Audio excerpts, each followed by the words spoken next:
ito ay rated SPG. Striktong patnubay at gabay ng magulang ang kailangan. Maaaring may masiselang tema, lengguwahe, karahasan, sexual, horror o droga na hindi angkop sa mga... Umuslit nga itong si Jessica at umuwi muna sa dati nilang tinitirahan. Subalit lingid nga sa kaalaman niya na kakuntsaba na nga ni Hazel ang gwardya sa dati nilang tinitirahan. Kaya naman nga't nang malaman nga ng gwardya na nakauwi na nga itong si Jessica ay agad niya nga tinawagan itong si Hazel at ipinaalam niya nga kung nasan nga itong si Jessica. Kaya naman nga't magkikita nga muli ang mag-ina at dito na nga'y akala nga nito ni Jessica ay nagbago na nga itong si Hazel.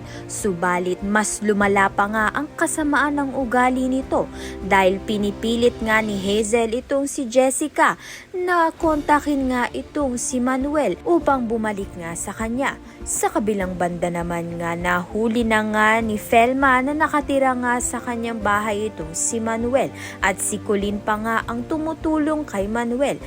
Sa lahat nga ng sakripisyong ginawa nito ni Felma para sa kanyang mga anak ay mas pinili nga ni Colleen na makasama nga ang ama niyang si Manuel. Dahil dito, sumama nga ang loob ni Felma.